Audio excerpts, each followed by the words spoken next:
Bien, entonces, como les decía, existen algunos aspectos a considerar este tema.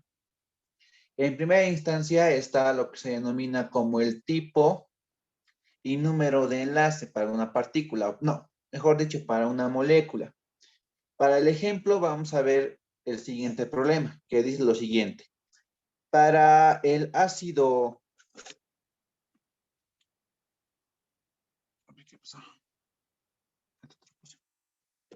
Vamos a ver el siguiente ejemplo, que dice lo siguiente. Para el ácido piroarsénico y dicromato de potasio, identificar el número y tipo de enlace que participa en cada molécula. Bien, entonces de manera general vamos a mencionar y vamos a decir que los tipos de enlace más comunes son los siguientes. Primero están los enlaces covalentes.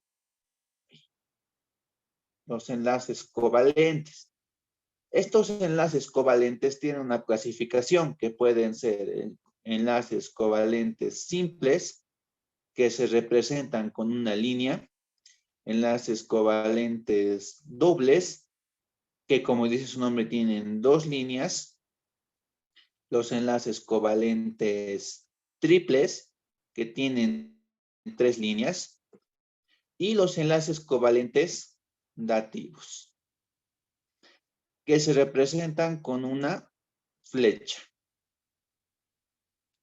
Entonces, estos son los enlaces covalentes, son los enlaces que más se va a ver para este aspecto.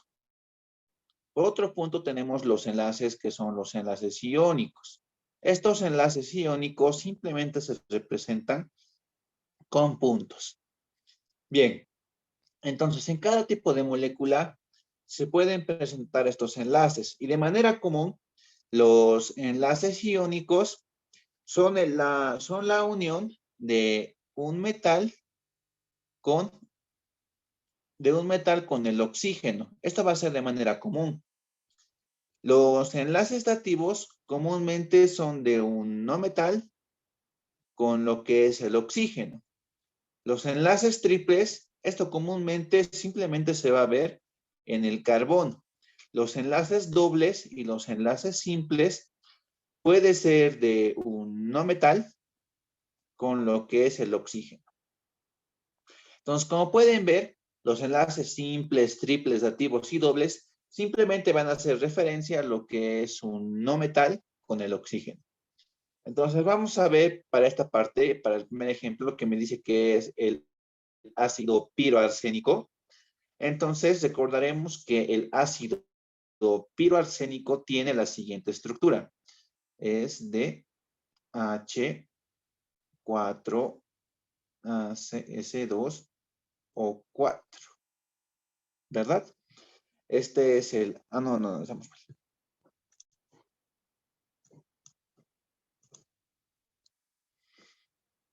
Aquí es 7. Que va a ser 5 por 2, 10 más 4, 14 y la mitad 7. Entonces, esta es la estructura del ácido piroarsénico. Recordando, ¿no? Las reglas del 42 para el ácido, para el caso piro, caso 42. Bien. Entonces, ¿qué es lo que tenemos que hacer para este aspecto? Lo que tenemos que hacer es formar lo que es el diagrama de enlace de Lewis.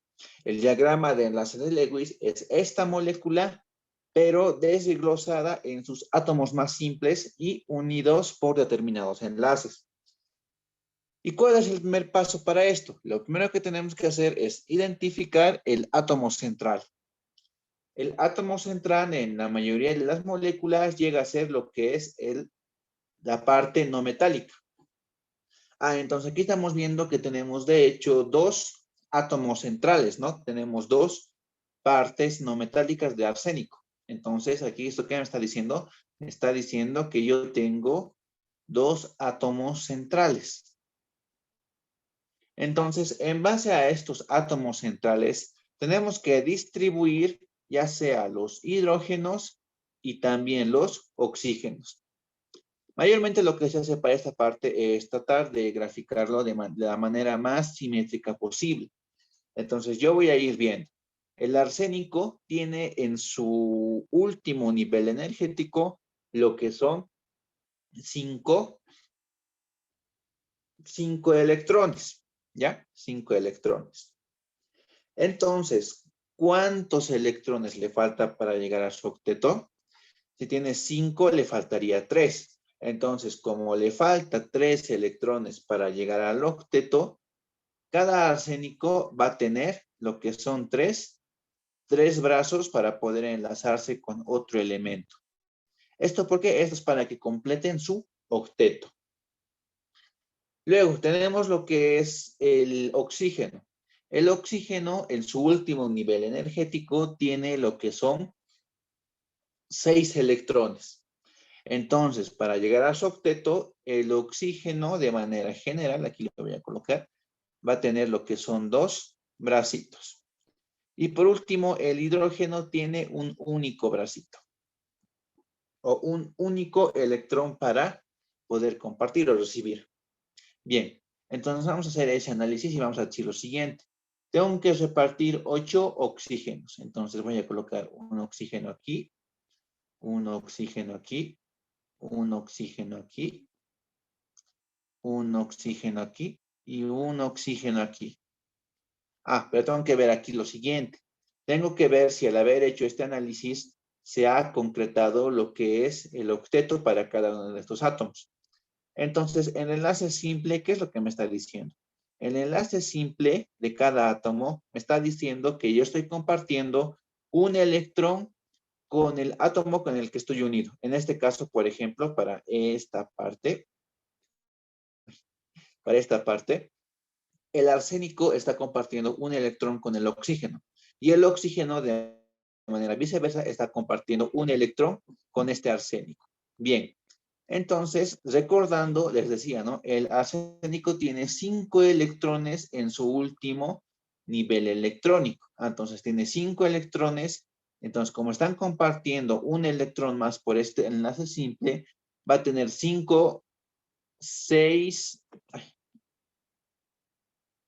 va a tener 5, 6, 7 y 8 electrones. Entonces, sí se comprueba que se va a cumplir el octeto para el oxígeno. Y va a ser lo mismo para este otro oxígeno. En otra situación tenemos luego para el oxígeno. El oxígeno, entonces, ¿qué va a pasar con el oxígeno? El oxígeno aquí tiene 6 electrones en su último nivel electrónico. Para llegar a su octeto le falta 8. El octeto es lo máximo que puede llegar a tener un átomo en electrones. Entonces vemos que para el oxígeno ya tiene 6 electrones, ¿no? Entonces con esto ya sería 7. Entonces como todavía le falta para llegar a su octeto, cada oxígeno va a tener un bracito adicional todavía, ¿no? Para que se pueda completar con algún otro átomo. Entonces, ¿con qué átomo puedo completar esta molécula? Con el hidrógeno. Les voy a aumentar aquí un hidrógeno, aquí un hidrógeno, aquí otro hidrógeno y aquí otro hidrógeno. Y con eso tenemos todos los átomos que tiene esta molécula. Bien. Y aquí ya vemos, ¿no? Que ahora sí el oxígeno completa su octeto. Tiene 6 electrones en su último nivel energético, 7 con este y 8 con este otro bracito. Bien, entonces vayamos ahora. Nos falta todavía una cosa. Ahora nos falta determinar el número y tipo de enlace que va a tener esta molécula. Entonces contamos, ¿no? Y según esto clasificamos. En este caso tenemos puros enlaces covalentes simples.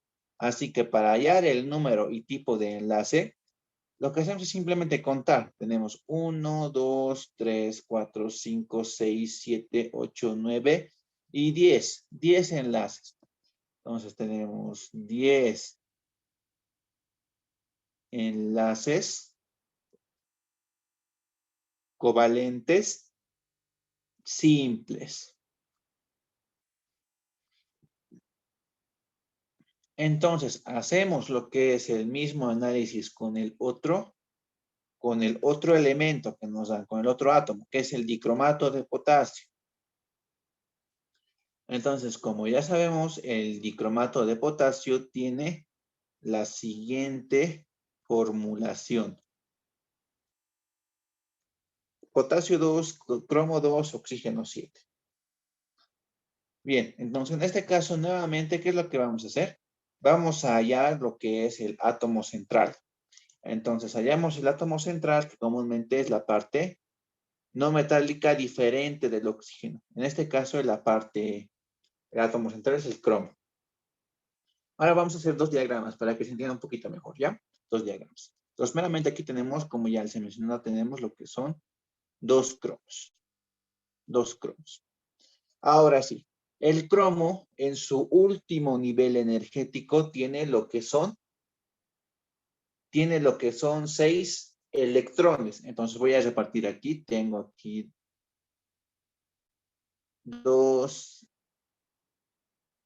6 electrones, ¿no? De esta manera también se puede graficar lo que es el diagrama de Lewis. Sin embargo, este diagrama recibe el nombre de diagrama electrónico de Lewis.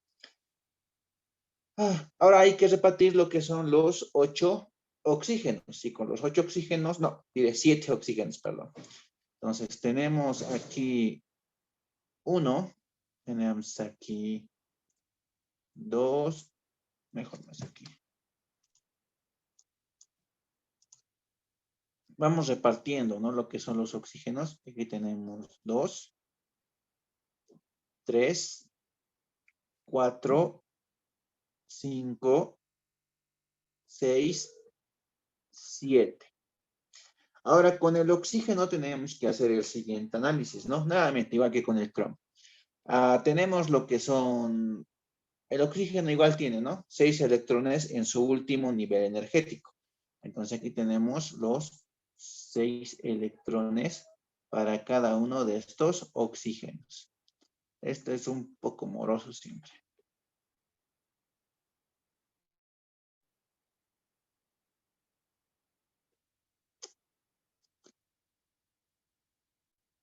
Y vamos colocando sus 6 electrones a cada uno de los oxígenos. Esto siempre es moroso.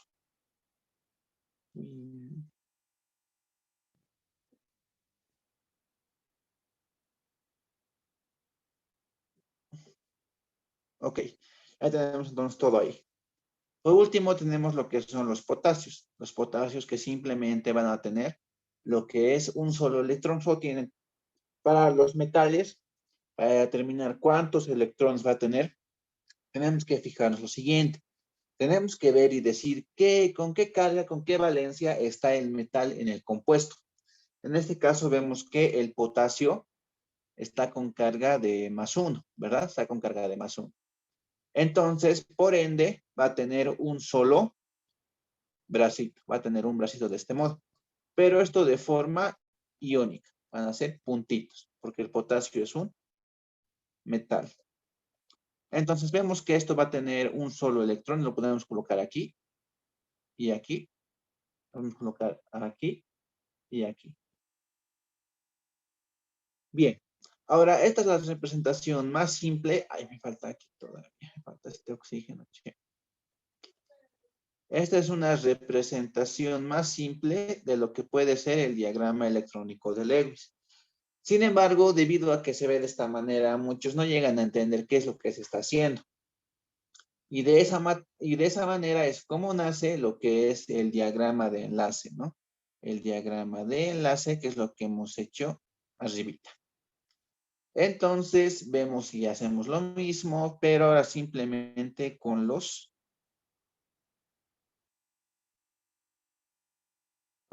átomos o los elementos correspondientes, ¿no?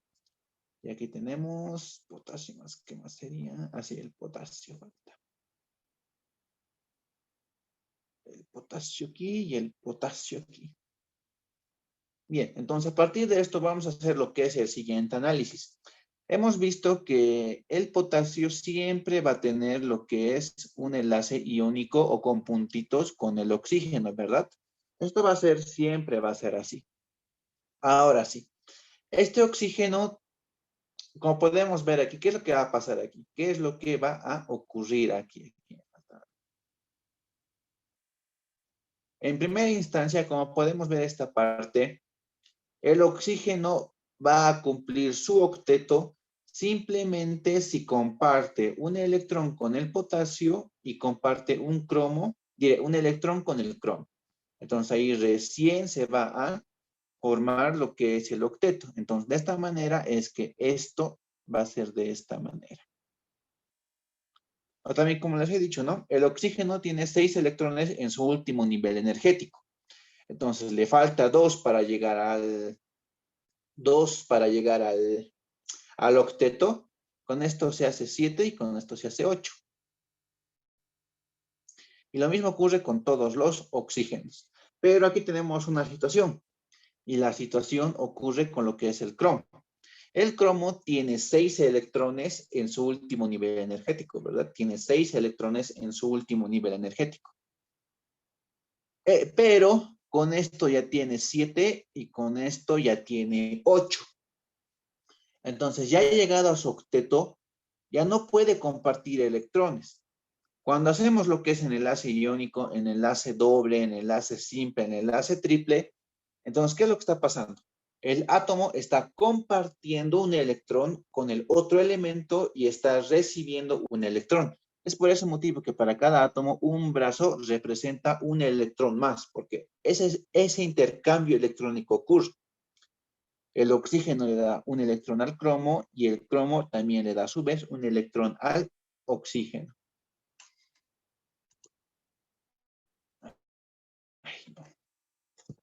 Entonces, sigamos. Pero como ya les he mencionado, aquí el cromo ya ha llegado a su octeto.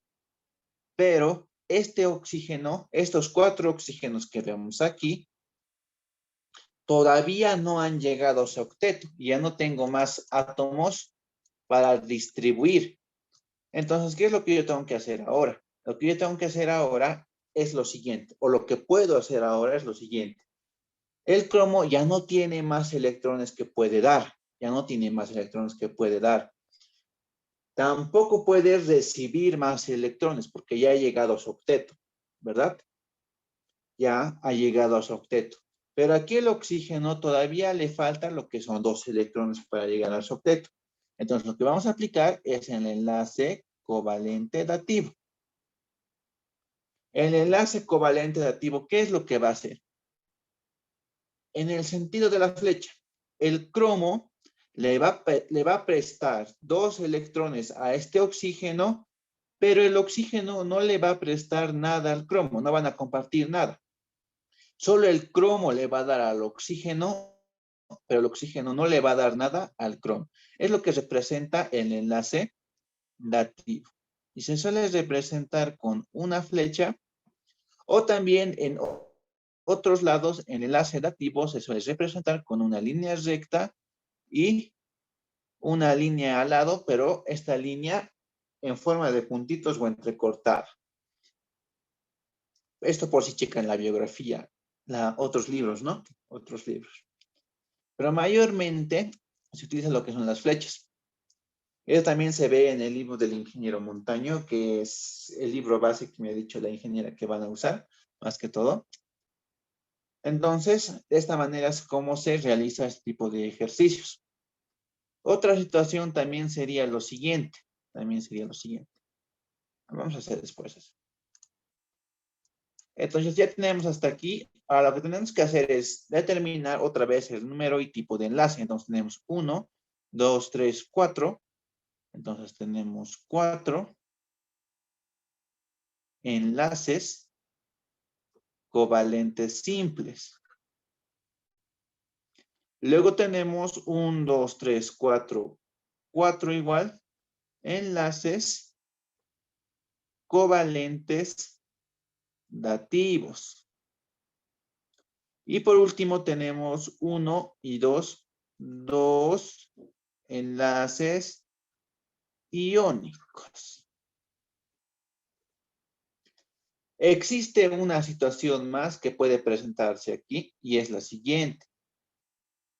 Puede ser que aquí el átomo me diga que el átomo está dihidratado, ¿no? Puede ser que me esté dando el compuesto dicromato de potasio dihidratado. Eso quiere decir que tiene 2 moléculas de agua. Pero la pregunta es, ya tengo toda esta molécula llena. ¿Cómo coloco estas moléculas de agua? De manera muy sencilla, hacemos lo que es un análisis polar del agua. ¿A qué me refiero con un análisis polar del agua? El agua, como bien sabemos, tiene esta estructura, ¿verdad? Tiene esta estructura. Entonces, esto tiene una parte positiva, una parte negativa y otra parte positiva. Entonces, las moléculas de agua no van a ir de manera directa a lo que es la molécula. Lo que se hace es que estas moléculas están siendo atraídas por la molécula de manera polar, ¿ya? Esto quiere decir que debido a la polaridad de carga, va a haber una atracción magnética. Entonces, aquí también analizamos, ¿no? El potasio tiene una carga positiva. El oxígeno siempre va a tener una carga negativa. Siempre va a tener una carga negativa y este otro potasio va a tener una carga positiva, ¿verdad? Es lo que hemos visto o es lo que sabemos.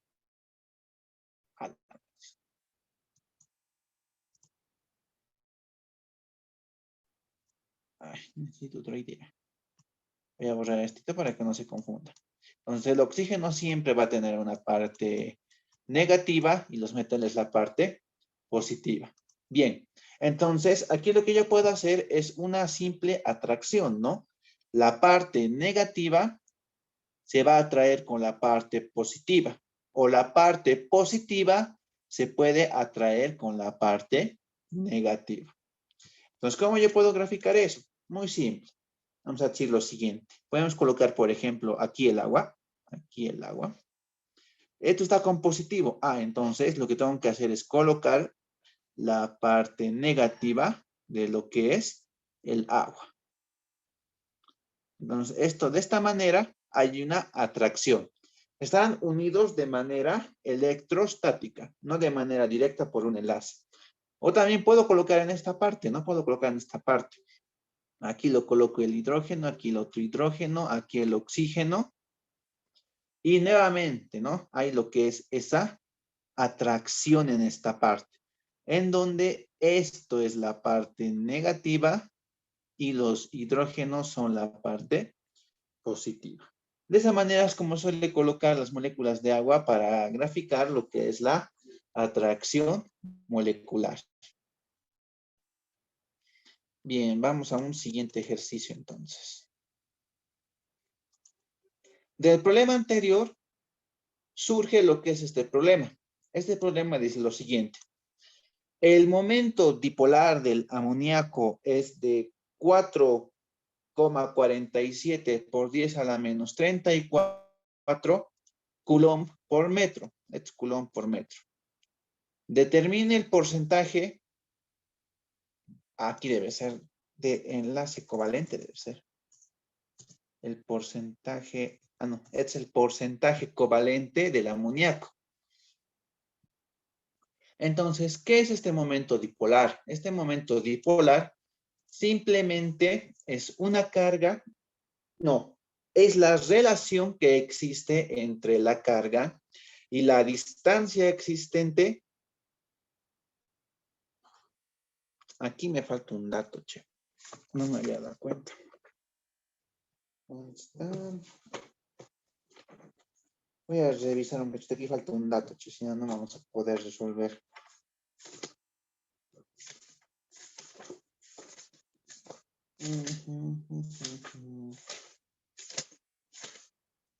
¿Dónde está pues este problema?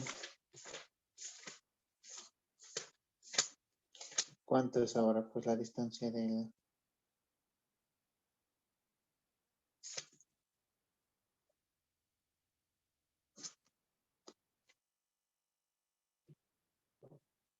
Aquí falta lo siguiente.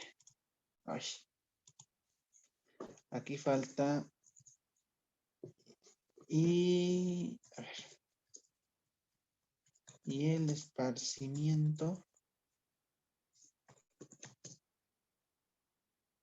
esparcimiento interatómico es de, ¿cuánto hará para él?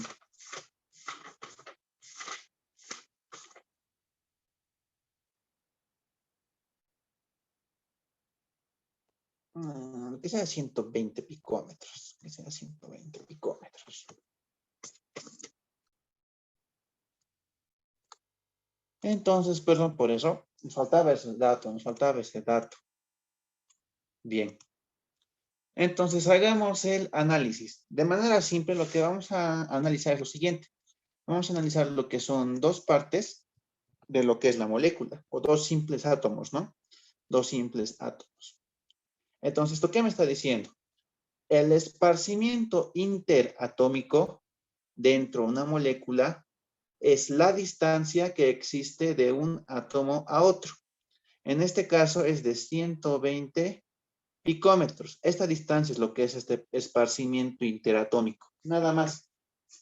Es la distancia de un átomo a otro. Entonces, el momento dipolar, que se representa con la letra nu,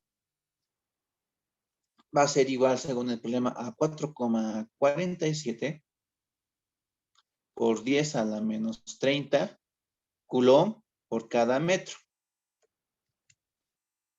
Coulomb por cada metro. Y me pide hallar lo que es el porcentaje covalente. Pero yo no puedo hallar de manera directa lo que es este enlace covalente.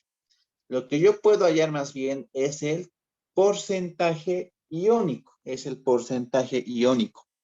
¿Y cómo yo hallo ese porcentaje de carácter iónico? El porcentaje de carácter iónico requiere meramente de la carga que se esté dando en esta distancia o en este esparcimiento interatómico. Entonces, de manera básica, lo que podemos hallar nosotros es lo siguiente, ¿no? Tenemos distancia y tenemos una carga. Aplicando una fórmula que se aprende en física, vamos a decir lo siguiente. La carga formal va a ser igual entonces a la carga del esparcimiento multiplicada por la distancia. Entonces, de aquí yo puedo hallar esta carga, que simplemente va a ser el momento dipolar dividido entre la distancia. Entonces, yo tengo nu que va a ser 4,47 por 10 a la menos 30. Esto expresado en coulomb por metro. Y esto dividido entre la distancia. La distancia que va a ser 120 picómetros. Pero yo no puedo usar estos 120 picómetros porque va a haber un error en las unidades. Entonces tengo que trabajar en metros. Entonces de manera directa yo digo que un picómetro tiene 10 a la menos 12 metros. Y de esta manera es como tenemos que utilizar lo que es esta fórmula. Bien. Entonces, eso me da un valor de 3, entonces la carga, ¿a qué va a ser igual? Va a ser igual a 3,725 por 10 a la menos 20. Esto simplemente en coulomb. En coulomb. Ahora sí, para poder hallar lo que es el porcentaje covalente, entonces lo que yo tengo que hacer primero es hallar el porcentaje de carácter iónico. El porcentaje de carácter iónico. ¿Y esto a qué va a ser igual? Va a ser igual a la carga que hemos calculado ahorita, dividido entre la carga del electrón y esto multiplicado por 100%. Entonces vamos a ir reemplazando datos. La carga que hemos calculado es de 3,725 por 10 a la menos 20 coulomb. Y esto dividido entre la carga del electrón. El electrón tiene una carga de 1,602 por 10 a la menos 19 Coulomb y esto multiplicado por el 100%. Entonces, para este problema podemos ver que el porcentaje de carácter iónico, el porcentaje entonces de carácter iónico va a ser igual a 23,25%. Ahora, yo con esto puedo hallar lo que es el porcentaje de carácter covalente. El porcentaje de carácter covalente. ¿Y esto a qué va a ser igual? Simplemente va a ser igual a el 100% menos el porcentaje de carácter iónico. Entonces, el porcentaje de carácter covalente, lo voy a resumir, va a ser igual a los 100 menos los 23,25. Entonces, el porcentaje de carácter covalente va a ser igual a 76,75%.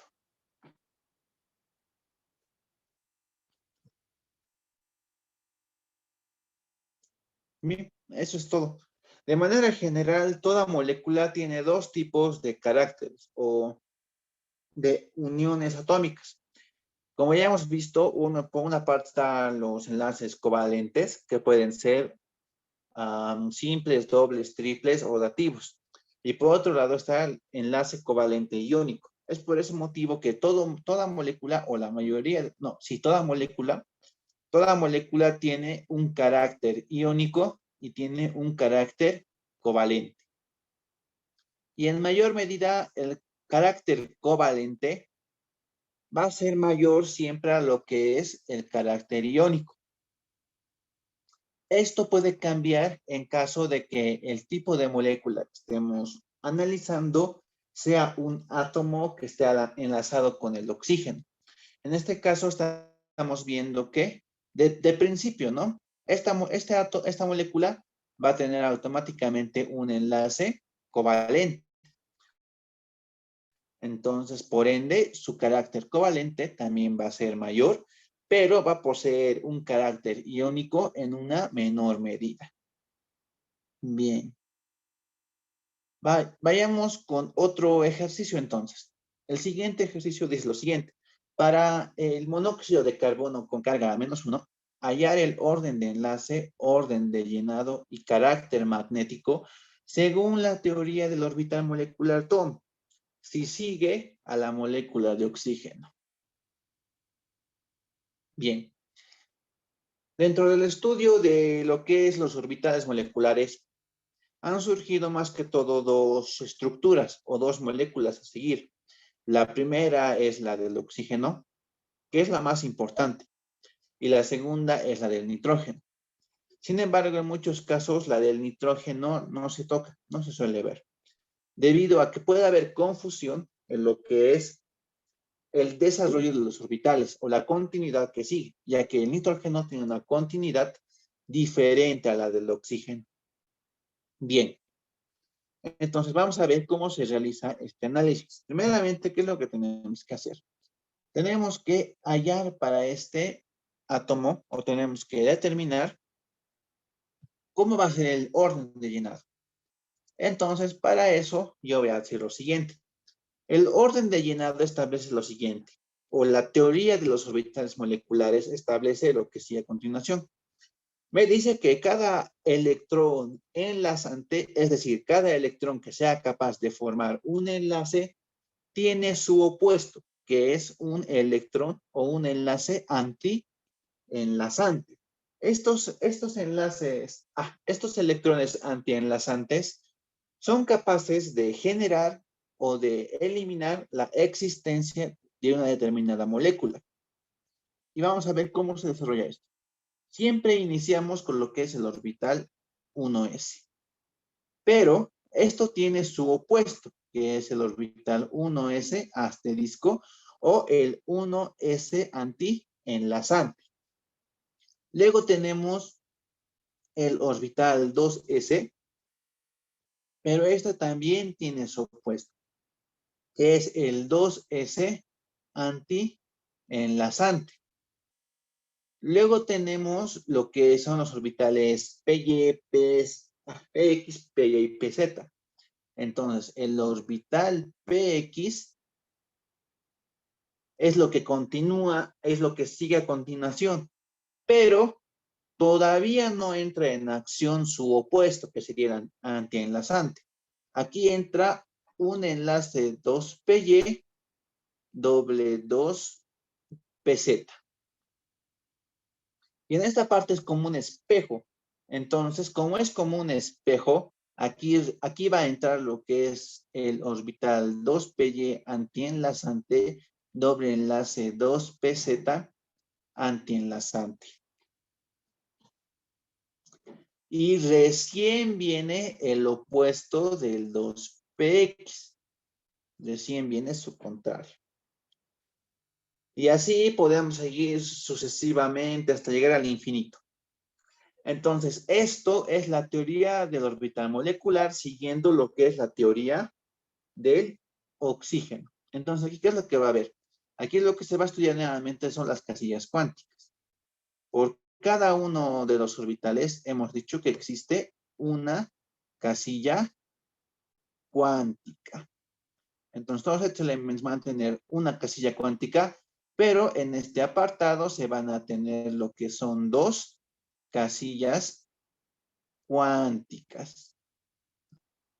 Y aquí tenemos una casilla cuántica. Ahora sí, ¿en qué se diferencia con la distribución del nitrógeno? En esta parte de la sección de P, de P sí. En los orbitales P es donde existe esta diferencia, ya que del nitrógeno lo que se hace es seguir esta estructura. 2px, luego viene 2py, hasta ahí todo normal, ¿no? Hasta ahí todo lo mismo. Pero aquí es el cambio. Aquí sí viene lo que es el 2px antienlazante y recién viene el 2py doble enlace 2pz antienlazante. Esa es la diferencia que tienen ambas estructuras. Pero esto no se entra mucho. Bueno, a lo que tengo entendido, los ingenieros no ven esa parte. Tengo entendido, ¿no? Muy bien. Entonces tenemos que ir llenando cada uno de estas casillas cuánticas con un determinado número de electrones. ¿Y de dónde van a venir electrones? Van a venir del compuesto que me estén dando. Del compuesto que me estén dando. Entonces, estamos estudiando a lo que es el monóxido de carbono. Entonces, ¿qué es lo que tengo que hacer? Yo para hallar lo que es el número de electrones que tengo que distribuir, tengo que sumar el número atómico del carbono más el número atómico del oxígeno y esto menos la carga que tenga este átomo, ¿no? Entonces vamos a ver, el número de electrones va a ser igual a ¿qué? Z del carbono es 6, más Z del oxígeno es 8, menos la carga, tiene una carga de menos 1. Entonces el número de electrones que tenemos que acomodar va a ser de 7 más 8, va a ser de 15. Va a ser de 15. Entonces vamos distribuyendo estos electrones en las casillas y como podemos ver aquí se puede llenar, ¿no? Aquí se va a llenar con 2 electrones. Hasta aquí tenemos 4. Hasta aquí tenemos 6. Hasta aquí tenemos 7. Hasta aquí tenemos 8. Y aquí es lo importante, ¿no? Primero colocamos un electrón aquí y un electrón aquí. De acuerdo a la ley de Hunt o de máxima multiplicidad. Si se han llenado ya por lo menos con un electrón cada una de estas casillas y me sobra electrones, entonces yo recién vuelvo y le concreto con un electrón más. 2, 4, 6, 2, 4, 2, 4, 6, 7, 14. Hasta aquí tenemos 14. Entonces, con esto llegarían a ser lo que son 15 electrones. Ahora, en base a esto, lo que vamos a hacer ahora es determinar lo que es el orden de llenado. Primero vamos a realizar lo que es el orden de llenado para esta molécula. Entonces vamos a hacer lo que es el orden de llenado. Entonces, ¿cómo efectuamos este orden de llenado? Simplemente vamos a graficar o vamos a escribir esto, pero en forma lineal, y ya considerando los electrones que tiene cada uno de los orbitales. Entonces vamos a iniciar y vamos a decir lo siguiente. Tenemos entonces un 1s con 2 electrones. Guión siguiente. 1s2 entre paréntesis asterisco. Guión.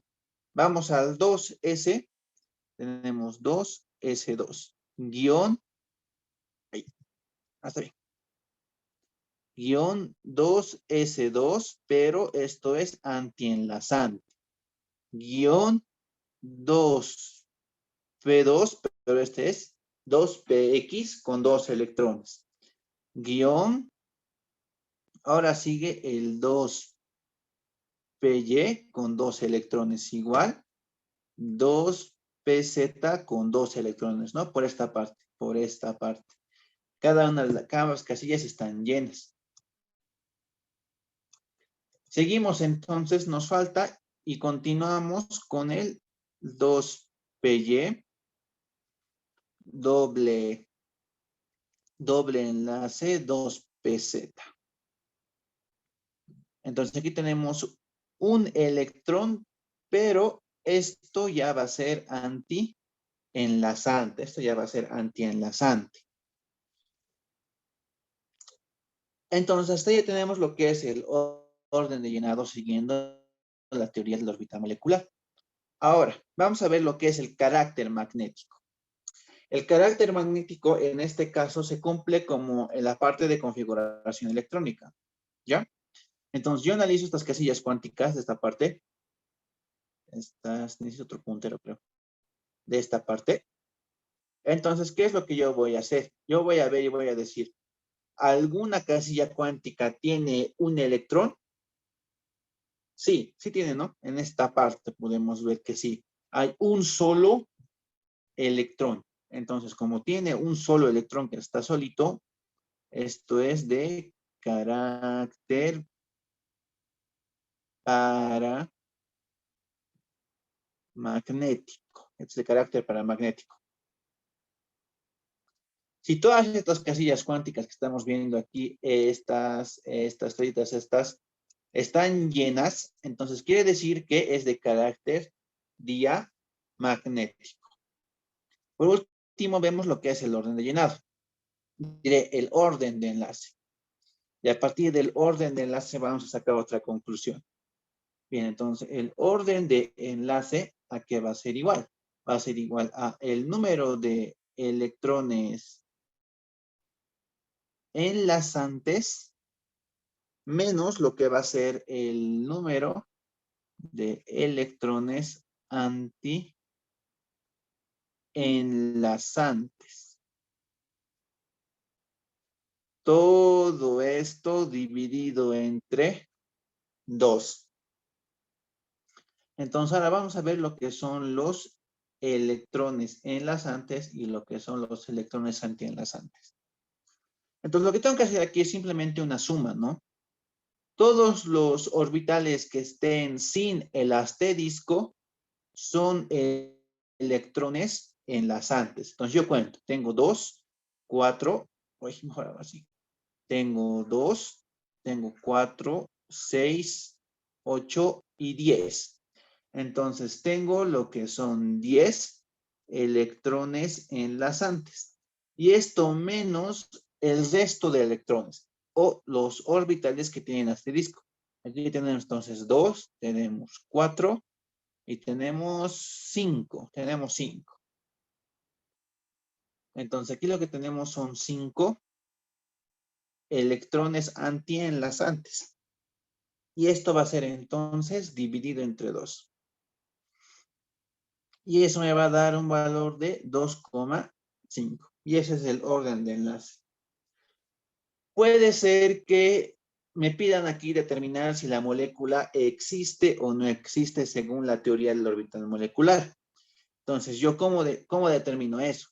Si el orden de enlace es igual a 0, la molécula simplemente no existe. Si el orden de enlace es mayor a 0, entonces la molécula sí existe. Sí existe. Puede que les pida eso. Puede que exista también la situación de que les diga un átomo de Z igual a 5. No, para un átomo creo que sería. Vamos a corregir. Puede que el caso diga para un átomo de Z igual a 5, determine si la molécula existe,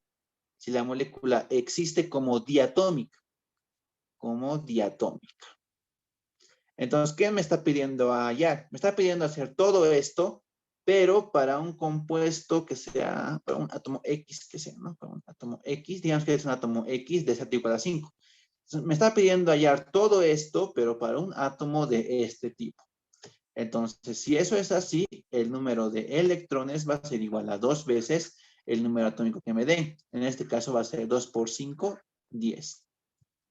Esa puede ser la otra situación. Y prácticamente se hace lo mismo, no cambia nada. No cambia nada. Y con eso ven, sacan su orden de enlace, el orden de llenado, y ven si la molécula existe o no existe con este criterio. Bien, vayamos a un siguiente problema, que prácticamente esto es lo que mayormente suelen preguntar en los exámenes. Esta pregunta dice lo siguiente.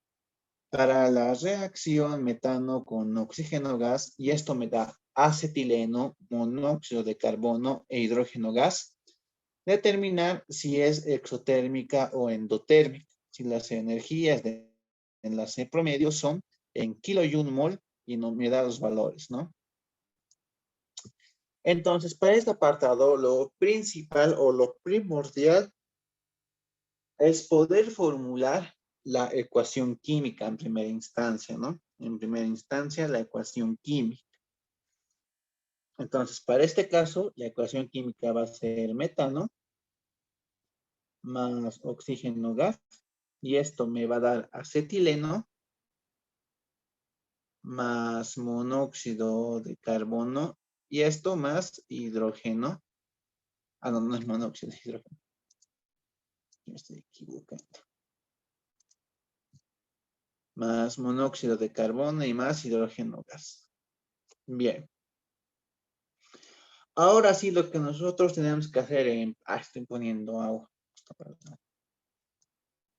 En primera instancia, lo que tenemos que hacer es igualar esta reacción química. Y como comúnmente estas reacciones químicas suelen ser algo sencillas, lo que se hace es igualar por tanteo, ¿no? Si quieren pueden meterle algún método de igualación, pero lo que comúnmente se mete es tanteo. Bien, entonces yo voy a decir aquí lo siguiente.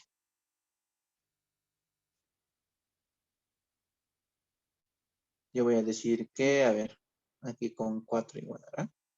A ver, aquí tenemos un 4 y le ponemos un 2. A ver, 4 por 4, 16. 14, aquí llegaría a 7. Con eso estaría igualado, supuestamente. A ver, 4 carbonos, 2 más 2, 4. 4 por 4, 16 hidrógenos, 2. 7 por 2, 14, 16 hidrógenos, 2 oxígenos y 2 oxígenos. Entonces, la ecuación está igualada. Bien, entonces a partir de todo esto, ¿qué es lo que yo tengo que hallar ahora? Lo que tengo que hallar ahora es formular esta misma reacción química, pero desarrollando lo que es el diagrama de enlace de Lewis. Entonces yo voy a decir que aquí tengo yo 4 metanos, pero el metano tiene esta estructura.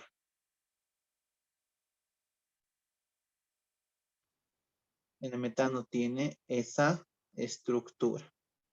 Esto más el oxígeno. El oxígeno gas tiene esta estructura según el enlace de Lewis. Más lo que es el acetileno. El acetileno tiene esta estructura. 1, 2, 3 con el carbono. Y aquí tengo un hidrógeno y aquí tengo otro hidrógeno. Más 2 veces el monóxido de carbono. El monóxido de carbono tiene esta estructura, doble enlace oxígeno.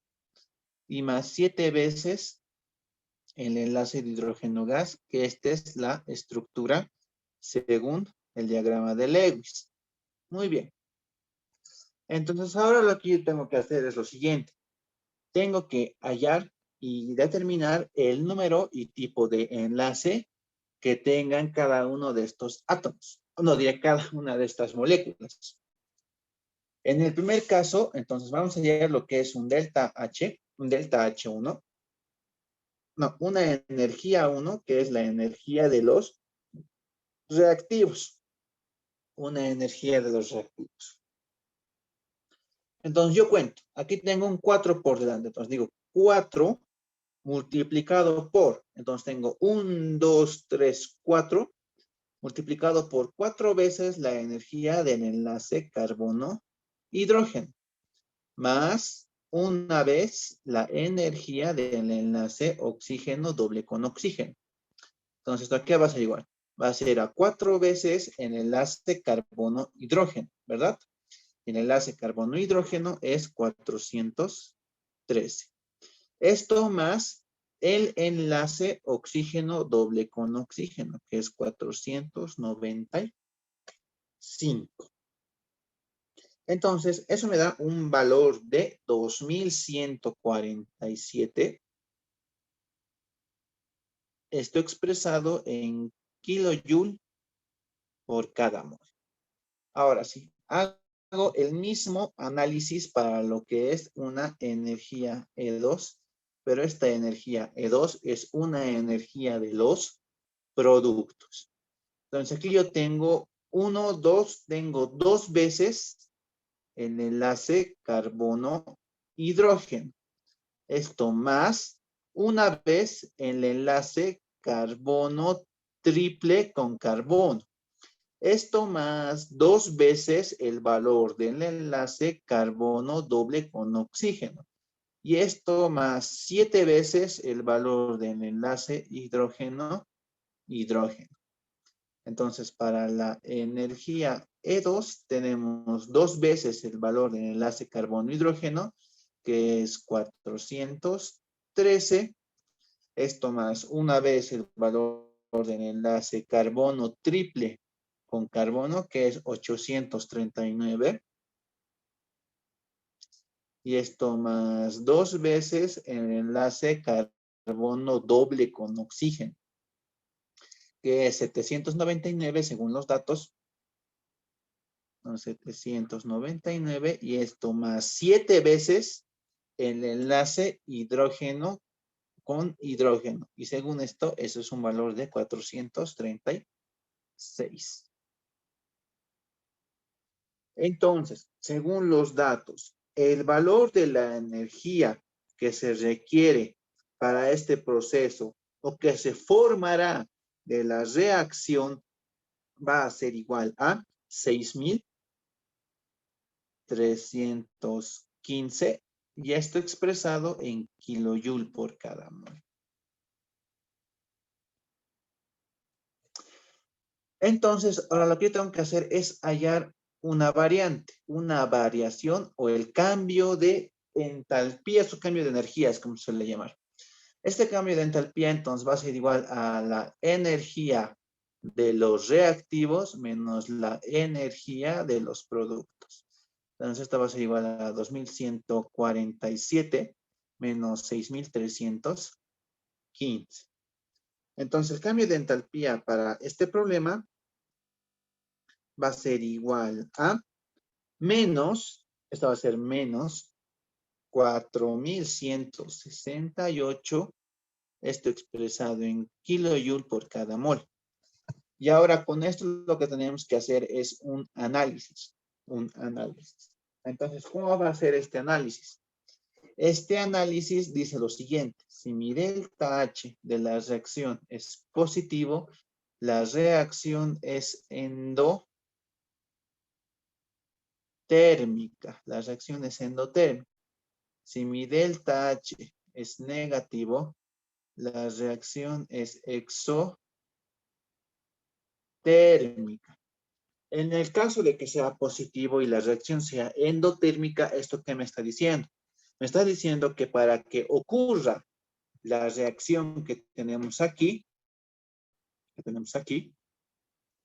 esta reacción requiere calor, tenemos que adicionarle calor, necesita calor, ¿no? Necesita calor, necesita absorber ese calor, absorbe ese calor. En el caso de que sea exotérmica, esto quiere decir que la reacción está liberando calor, está expulsando calor. Eso de manera un poco más simple. La variante de este tipo de problemas consiste en el siguiente caso. Este es el siguiente caso. Ahí vamos a ver. El problema dice, para la descomposición térmica del cloroetano, ¿esto en qué se va a descomponer? Se va a descomponer en ácido clorhídrico y etileno. Una consideración más es que para este tipo de problemas, lo que tenemos que ver es, y tener en conocimiento, es que tenemos que tener un control y dominio de lo que es algo básico de la nomenclatura nomenclatura orgánica. Como están viendo, más que todos estos problemas se analizan para problemas para compuestos orgánicos, ¿ya? Nos tienen que hacer un pequeño repaso, ¿no? De cómo es el ácido acético, de cómo es el clorometano, de cómo es el acetaldehído, etcétera. Sigamos entonces. A ver, se sabe que requiere, esta parte es importante, requiere 43 kilojoules por cada mol de calor para que la reacción ocurra. Determine el valor del enlace carbono-cloro si los valores de enlace promedio son en kilojoule mol y nos da los valores, ¿no? Entonces, como siempre, lo primero que tenemos que hacer es lo siguiente. Tenemos que formular la reacción química. En este caso, el cloroetano tiene esta fórmula. Este es el cloroetano. Esto se va a descomponer y va a formar lo que es ácido clorhídrico más lo que va a ser etileno. El etileno tiene esta fórmula. Y ahora tenemos que ver si la reacción se encuentra correctamente balanceada. Y podemos ver que es así, ¿no? Tenemos dos carbonos, 5 hidrógenos, un cloro, un cloro. Ahora lo que tenemos que hacer es realizar lo que son los diagramas de enlace de Lewis, ¿no? Los diagramas de enlace de Lewis. Para el cloroetano, este va a ser lo que es el diagrama de enlace de Lewis. Uy. Este va a ser lo que es el diagrama de enlace de Lewis. Aquí va a estar el cloro. Esto se va a descomponer en ácido clorhídrico,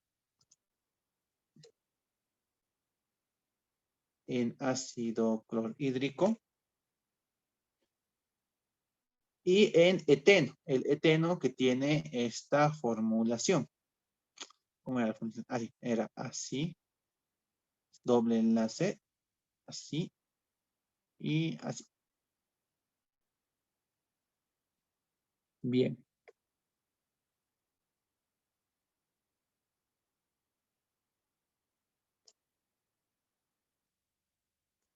Ya. Bien, entonces a partir de esto lo que tenemos que hacer es nuevamente el mismo análisis que en el anterior caso. Entonces hacemos el mismo análisis y hallamos meramente lo que es una energía E1.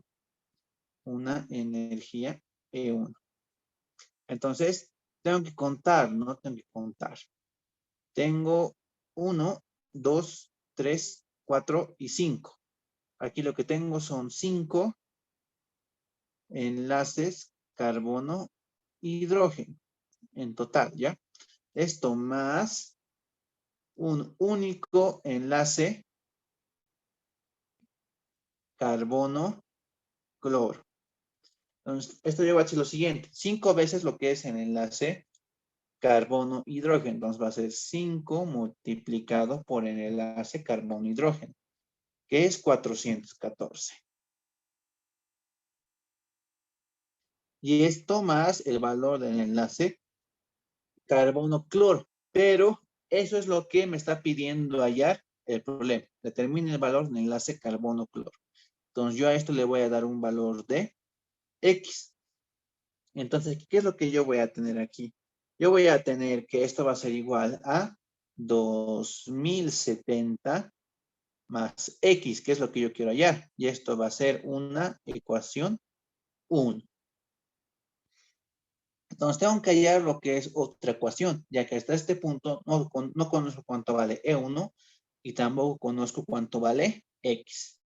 Entonces, ahora hago el análisis para el valor de E2, de la energía 2. Entonces, para el valor de la energía E2 tenemos lo siguiente. Tenemos un enlace hidrógeno-cloro. Esto más, entonces aquí tenemos luego, tenemos 1, 2, 3 y 4, más 4 veces el enlace carbono-hidrógeno. Y esto más una vez el enlace carbono doble con carbono. Entonces, ¿hasta qué va a ser igual? Va a ser igual al enlace hidrógeno-cloro, que es 431. Esto más 4 veces el enlace carbono-hidrógeno, que eso es 414. Y esto más el valor del enlace carbono doble con carbono. Y eso es 615.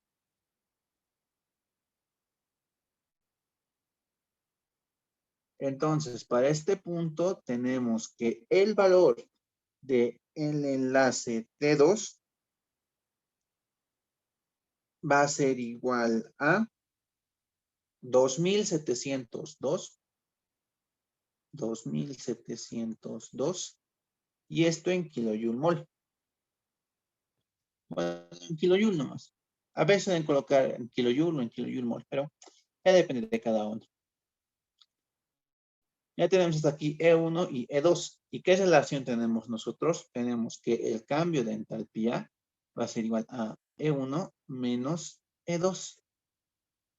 Entonces, tengo que analizar lo que es delta H. Como les decía, aquí hemos dicho que tenemos que ver si el signo que me den de delta H en este problema va a ser negativo o positivo. Y eso va a ser en base a lo que me diga el problema. En este caso me dice que se sabe que requiere 43 kilojoules por cada mol de calor. Entonces me dice que requiere. Entonces, ¿cuándo requiere? ¿Cuándo necesita? Cuando la reacción es endotérmica. Entonces, si la reacción es endotérmica, el valor de delta H va a ser igual a más 43 kilojoules por cada mol. Esto siempre va a ser así. Más 43 kilojoules por cada mol. Puede ser que el problema me dé también un valor positivo de delta H. Un valor positivo de delta H. Pero me diga que expulsa 43 o libera 43 kilojoules mol de calor. Entonces, ahí no sería 43 positivo, llegaría a delta H menos 43, un valor negativo. Entonces, tenemos delta H, que es 43. Esto que va a E1. E1, ¿cuánto vale? E1 vale 2070 más X. Y esto menos E2. Y E2 que es 2702. Entonces, de aquí, ¿qué tenemos que hacer? De aquí simplemente, entonces, tenemos que despejar lo que es el valor de X. Y eso nos va a dar un valor de 675. Esto expresado en kilojoule por cada mol.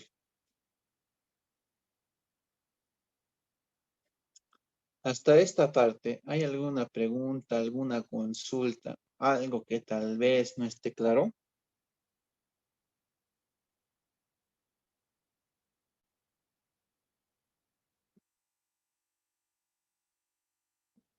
De cualquier pregunta, ¿no? Lo que he desarrollado hoy día. ¿Hay alguna pregunta, alguna consulta, algo que todavía no esté claro?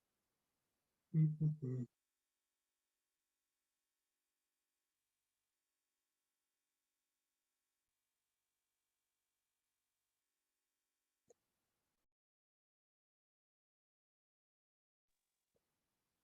Bien, se puede entonces que todo esté claro. En sí, todo esto es lo que se lleva de manera general para el tema de enlace químico.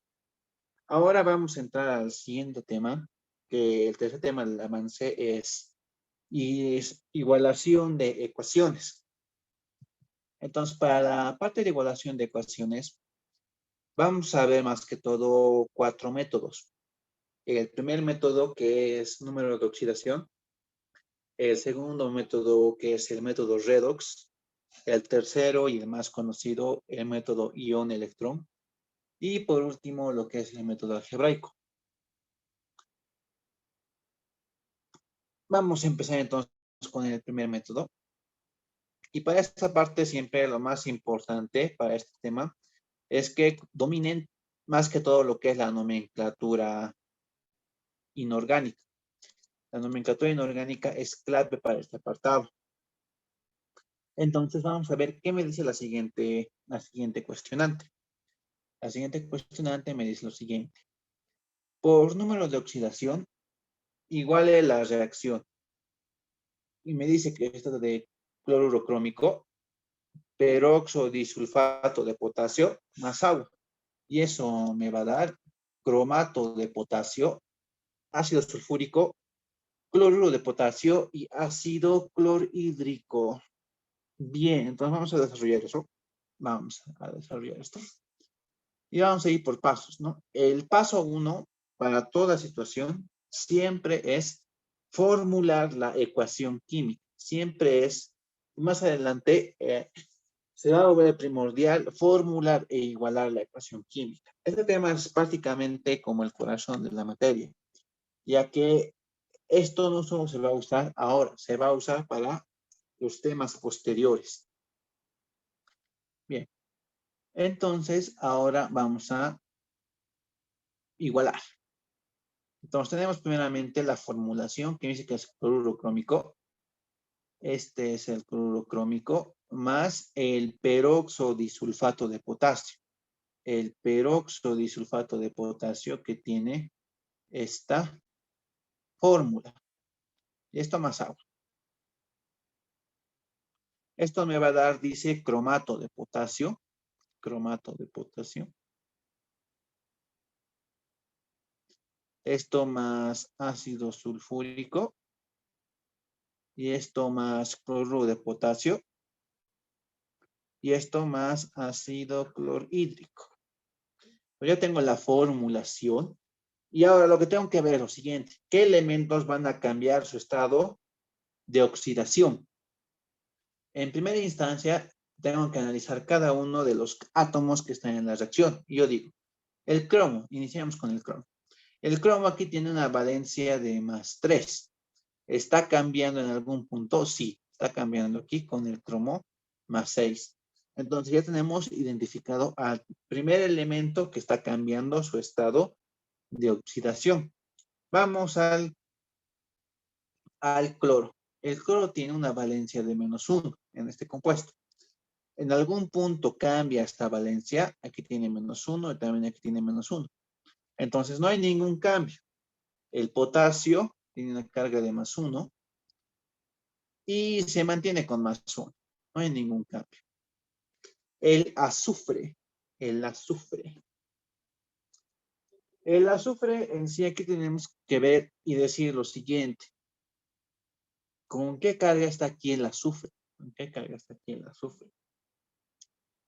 Entonces puede ser que se presente algún caso en el que no conozcan lo que es la carga del azufre. Entonces, o del carbono, mayormente del carbono. Entonces, ¿qué es lo que pueden hacer? Porque si fijan, si aquí yo coloco 6, entonces 6 por 2, 12, más 2, 14, y aquí dice 7. Ah, entonces no va a haber ningún cambio también ahí. Entonces ahí la pregunta es, ¿está cambiando el azufre su estado o está cambiando lo que es el oxígeno?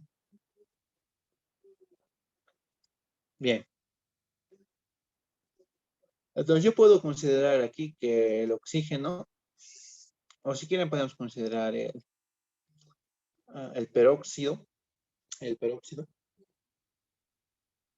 pero ¿cómo podemos considerar ahora esto? Porque aquí estamos viendo que ahorita el problema me está dando el peróxido disulfato de potasio.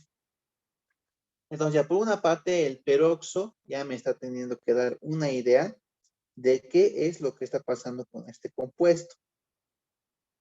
En primera instancia, como nosotros sabemos, el peróxido es un cambio, es una modificación en lo que va a hacer el oxígeno en el compuesto, ¿verdad? El oxígeno va a tener un cambio en la molécula, de modo, que, ¿cómo se llama? De modo que se va a sustituir lo que es un oxígeno por dos, ¿verdad? Eso es lo que se ve más que todo en la parte de nomenclatura. Eso ya lo han visto en colegio, ya lo han repasado en más de una ocasión. Pero ahora lo que nosotros tenemos que ver aquí es lo siguiente. El elemento que está cambiando su estado corresponde al oxígeno o corresponde a lo que es el azufre. El azufre, como estamos viendo en el segundo miembro, tiene una valencia de 6, ¿no? En el ácido sulfúrico. Entonces, ahora lo que tenemos que ver nosotros es cómo podemos hacer influenciar esa reacción o cómo podemos hacer influenciar el peróxido dentro de la reacción química.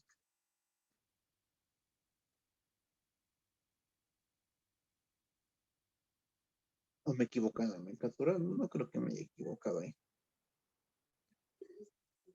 Bien. Entonces, ahora lo que tenemos que hacer para este apartado es ver eso, ¿no? Estamos viendo aquí que el azufre puede ser el elemento que está cambiando. Puede ser, enfatizo el puede ser. Entonces vamos a hacer ahí ese análisis en ese apartado. Ese análisis y vamos a hacer lo siguiente. Nosotros sabemos que para que se pueda formar lo que es el peróxido disulfato, partimos nosotros primeramente del disulfato de potasio. El disulfato que tiene esta fórmula. Entonces, según esto, un oxígeno tiene una carga de -2. Entonces, para el peróxido, ¿cómo es un peróxido? Un peróxido tiene esta fórmula. Y como tiene la misma carga, aquí va a haber un cambio. Aquí va a haber un cambio. Entonces, va a reemplazar un oxígeno que van a ser, y lo va a convertir esto en 6, y se va a reemplazar por este peróxido. Entonces, para no hacer mucho cuento en esta parte, ¿qué es lo que han hecho? Han hecho lo siguiente. Han sumado directamente estos dos oxígenos, dando lugar a un compuesto bastante popular, que es el peróxido disulfato de potasio, que tiene 8 oxígenos. Entonces, como estamos viendo aquí, ¿qué elemento es lo que va a cambiar su carga?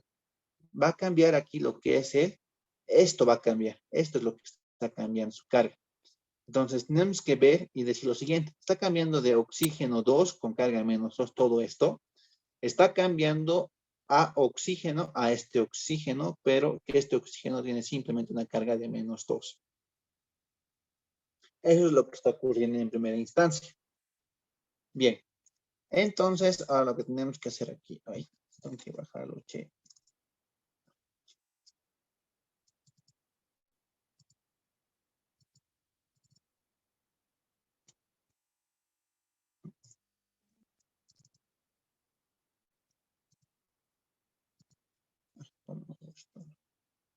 Ay, no manches.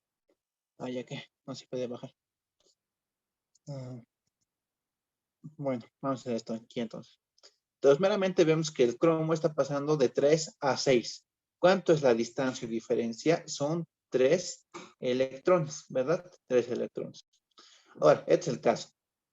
Estamos viendo aquí que va a haber un cambio de oxígeno 2 con carga menos 2 y esto va a pasar a oxígeno menos 2.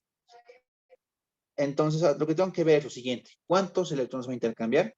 Aquí va a ser 2 por menos 2, va a ser una carga total de menos 4 electrones. Y esto está pasando a 1 por 2 menos 2 electrones. Entonces, ¿cuánto es la diferencia de este punto?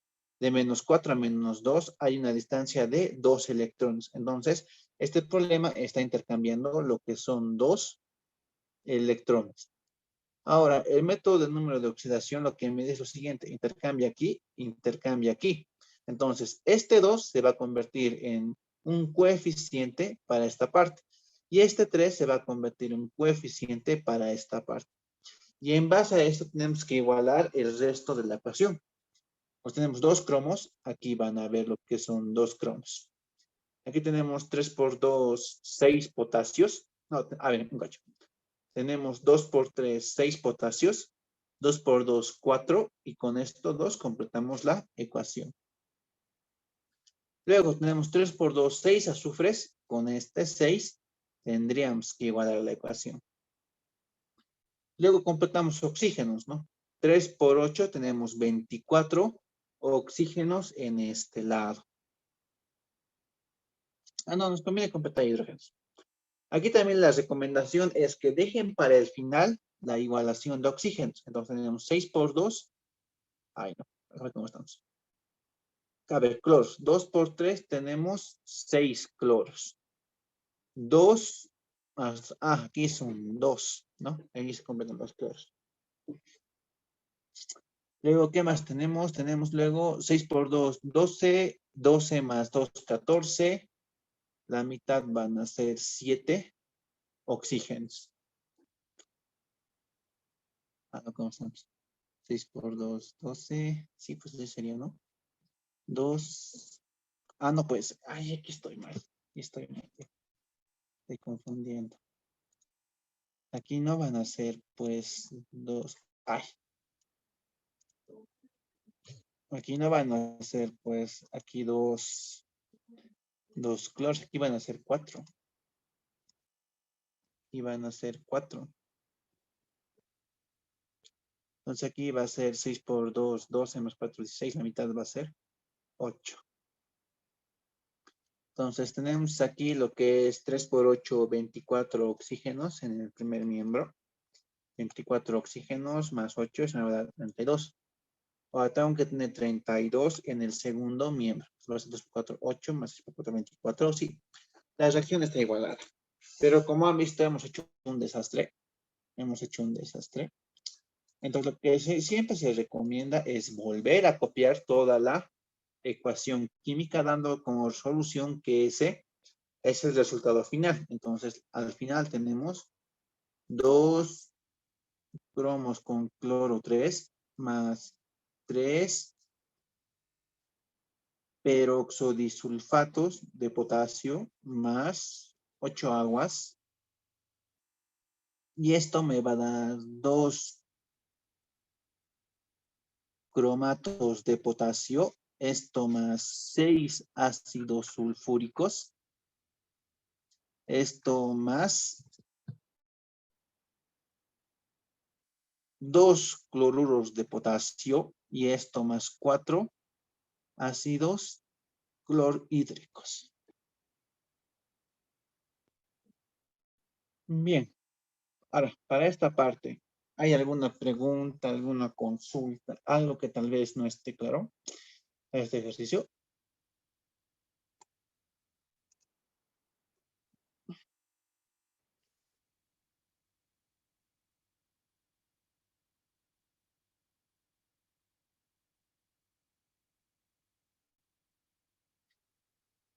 Bueno, si no, a ver, después, ¿no?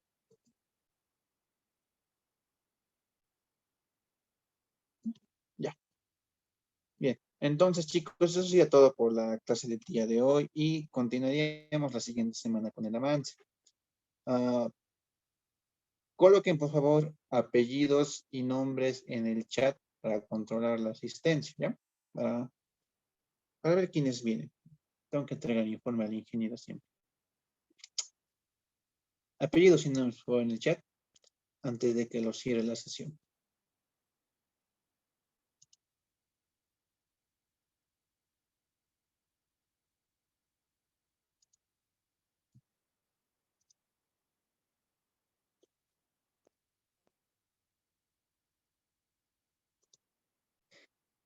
Hola, chicos, eso sería todo y nos veríamos la siguiente semana. Hasta luego, chicos. Cuídense, se cuidan. Nos vemos. Creo que sí. Hasta Hasta luego, luego. Alexis. Hasta luego.